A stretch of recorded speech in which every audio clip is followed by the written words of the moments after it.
What if one of the strangest secrets of the 20th century was never about treasure at all? What if, hidden high in the mountains of Tibet, there was said to be an object far more valuable than gold, diamonds, or relics, not because it was rare, but because it was believed to be a key to a place that should not exist. For decades, explorers, mystics, political extremists, and intelligence circles have all circled around the same idea that somewhere beyond the snow lines of the Himalayas, there is a hidden realm known as Shambhala, a kingdom concealed from ordinary sight, a place of impossible knowledge. And according to legend, there was once a way in, but then the key vanished. Its disappearance would become linked to a mysterious metal statue, ominous signs in the mountains, reports of a guardian known as the Yeti, and even one of the strangest expeditions ever backed by Nazi Germany. Tonight, we are following that trail. Who stole the key to Shambhala, and what were they really trying to open? Welcome to Unmarked Sky. To understand this story, we have to begin with a name that appears again and again in Tibetan esoteric tradition, Shambhala. In Tibetan Buddhist texts, especially those associated with the Kalachakra tradition, Shambhala is described as a hidden kingdom sealed away from the ordinary world. It is not presented merely as a metaphor. In many interpretations, it is treated as a real place, but one protected by spiritual conditions, geographic isolation, and forces that prevent the unworthy from entering. It is said to be a realm without chaos, without corruption, without the violence that defines ordinary history. Its inhabitants are described as wise, disciplined, and in possession of knowledge far beyond the reach of the outside world. To modern ears, it sounds almost like a fusion of mysticism, lost civilization mythology, and utopian memory. Some have compared it to Atlantis. Others see it as a spiritual civilization hidden in plain sight. But one idea appears again and again in the legends. You cannot simply walk into Shambhala. The entrance is concealed, the route is protected, and in some versions of the story, access depends on more than direction. It depends on a key, not necessarily a key in the ordinary mechanical sense, but a specific object, code, symbol, or activation device connected to the gateway itself. That is where the story begins to take a darker turn, because, according to later occult interpretations, that key may not have remained in Tibet. It may have been taken. At the center of this legend is a strange object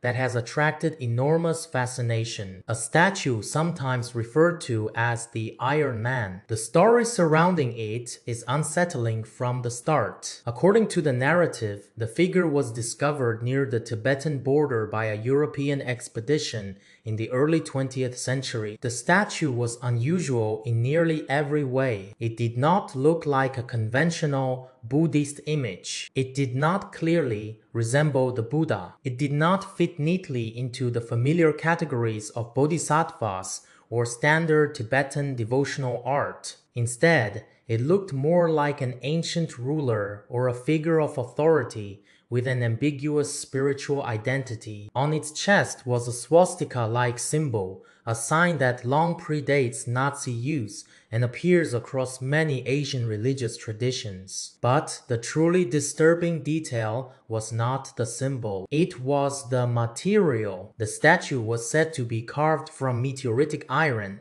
the so-called metal from the sky. In other words, it was not just old. It was made from something that had fallen to earth from beyond this world. That alone would have been enough to make it extraordinary. But in occult circles, the significance became far greater. A sacred figure made from extraterrestrial metal recovered from the Himalayas, connected perhaps to an entrance into a hidden kingdom. The object practically invited myth. Then the story grew stranger. Some versions claim that later researchers began to suspect the figure was hollow inside. Others claimed that under certain conditions, especially exposure to unusual forms of radiation or electromagnetic activity, the statue appeared to emit faint rhythmic pulses, as if it were not merely decorative but functional. Was that ever proven? No, but that did not stop speculation. Because once an object like this enters the orbit of European occultism, it stops being treated as a statue. It becomes a device, a beacon, a map, or a key. And once that idea took hold, one question followed immediately. If this object really was connected to Shambhala, who wanted it badly enough to steal it? Long before Western occultists became obsessed with hidden kingdoms, the mountains themselves already had guardians. In the West, the Yeti is usually treated as a Himalayan monster, a cryptid, a beast of the snow, something halfway between folklore and zoological rumor. But that is not always how local traditions describe it. In Tibetan and Sherpa accounts, the being associated with the high peaks is not always understood as a mere animal. Sometimes it is described as a spirit of the mountains, sometimes a hidden being, sometimes a guardian of sacred or forbidden places. It does not necessarily attack without reason. Instead, it appears when boundaries are crossed, when the wrong people go too far, when a forbidden valley is approached, when a protected route is disturbed. This matters because in stories connected to Shambhala, the Yeti is not just a creature. It is a warning system, a threshold presence, a sign that certain parts of the mountains do not belong to ordinary human ambition. The Russian painter and explorer Nicholas Roerich, one of the most famous 20th century seekers of Shambhala, wrote about strange tracks, local warnings, and the sense that some places in the Himalayas were watched. Whether one interprets that literally or symbolically, the pattern is striking. The deeper the expedition, the stronger the warnings. The more sacred the terrain, the more persistent the sense of being observed. If that tradition is taken seriously, then the Yeti becomes more than folklore. It becomes the keeper of the perimeter, which raises a disturbing possibility. If there really was an object linked to Shambhala, and if mountain guardians existed to keep intruders away, then how did that object ever leave Tibet in the first place? The answer, according to one of the darkest versions of the story, points toward Nazi Germany. Before the Second World War, leading figures in Nazi Germany, especially Heinrich Himmler, became deeply involved in racial mysticism, occult speculation, and the search for ancient origins. This was not fringe behavior inside the SS. It was built into parts of their worldview. Himmler believed that the ancient past contained hidden knowledge, forgotten power, and evidence of an exalted ancestral civilization. Tibet became one of the most important targets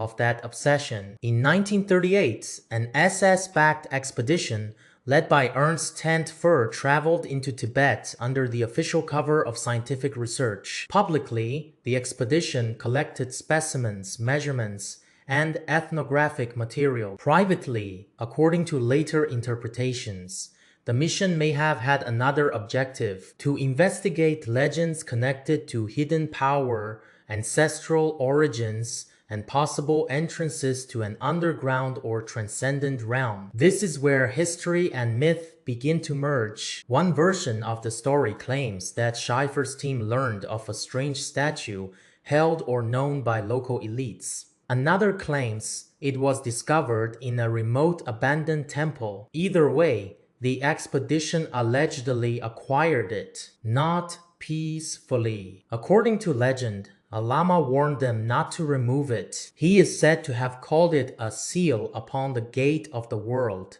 something that should never be moved. The warning was ignored. The statue was taken, and the lama disappeared. This is the point where the story stops sounding like archaeology and starts sounding like a cursed narrative. But what matters is not whether every detail is true. What matters is that within the mythology, this is the moment the balance is broken. The key leaves the mountains, the guardians are bypassed, and the search for Shambhala is taken over by a regime whose intentions were anything but pure. By 1939, the story says, the statue had been brought back to Germany. There, it was reportedly examined in secret facilities under the supervision of SS-linked researchers and occult scholars. At first, the assumption seems to have been direct and simple. Activate the object. Locate the entrance, open the way. But the problem was immediate. Nothing happened. No obvious reaction. No clear mechanism. No doorway. That failure reportedly led to a more elaborate theory. What if the statue was not the key itself,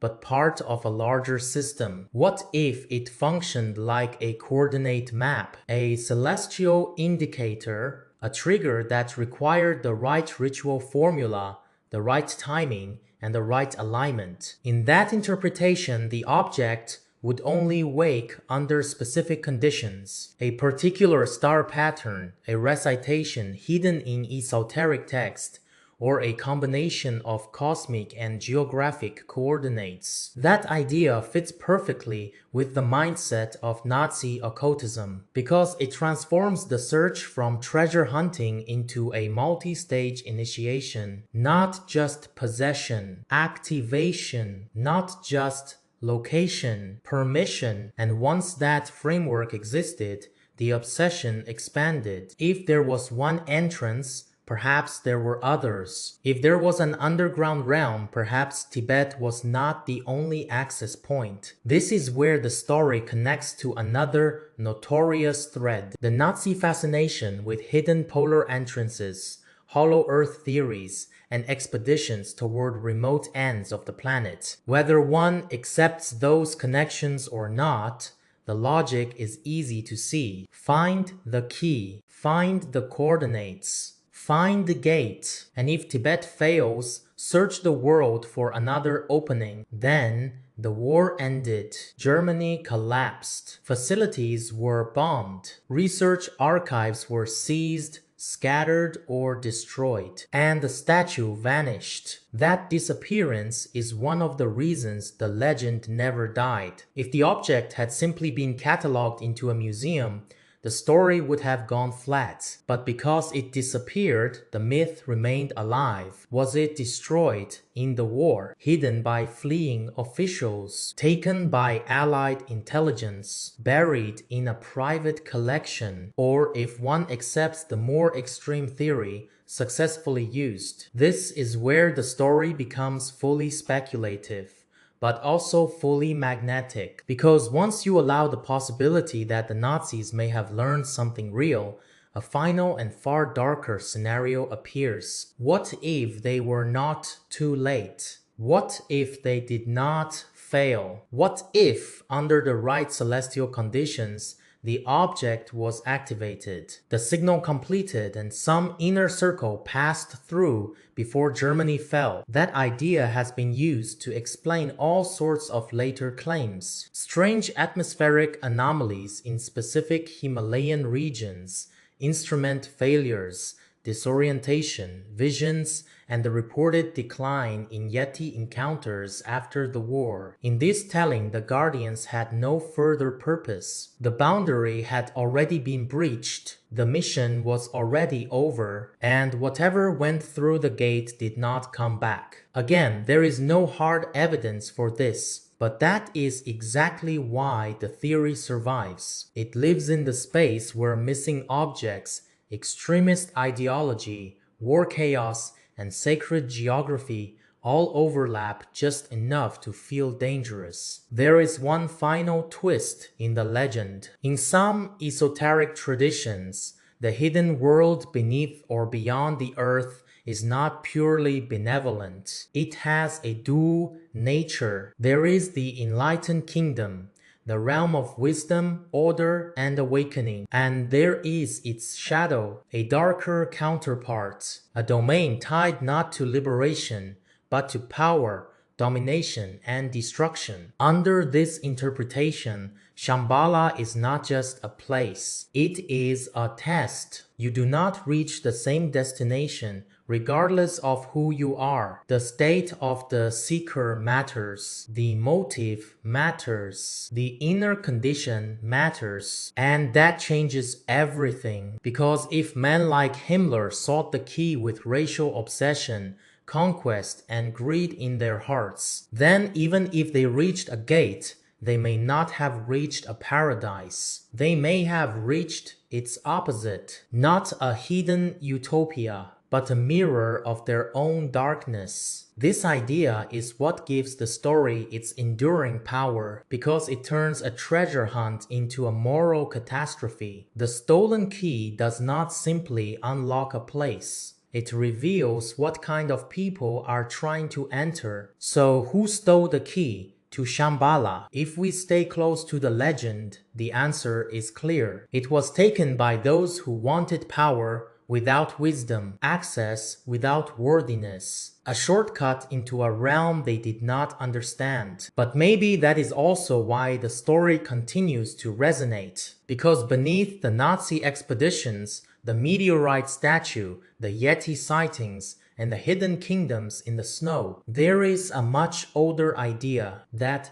some doors are real, but they do not open just because you force them. That some places are hidden not by geography alone, but by the condition of the one seeking them. And that what looks like a key may actually be a test. Even now, the mountains remain silent. The statue is gone. The trail is broken. And Shambhala, if it exists at all, has not revealed itself. Maybe the key was stolen. Or maybe the real entrance was never an object in the first place. Maybe the gate cannot be opened by conquest, ritual theft, or technological obsession. Maybe it opens only when greed, hatred, and delusion are gone. And if that is true, then the most unsettling possibility is not that someone stole the key. It is that most of us were never meant to hold it. If you enjoy exploring the edge of history where myth, sacred geography, and the unknown begin to overlap, stay with us. This is Unmarked Sky.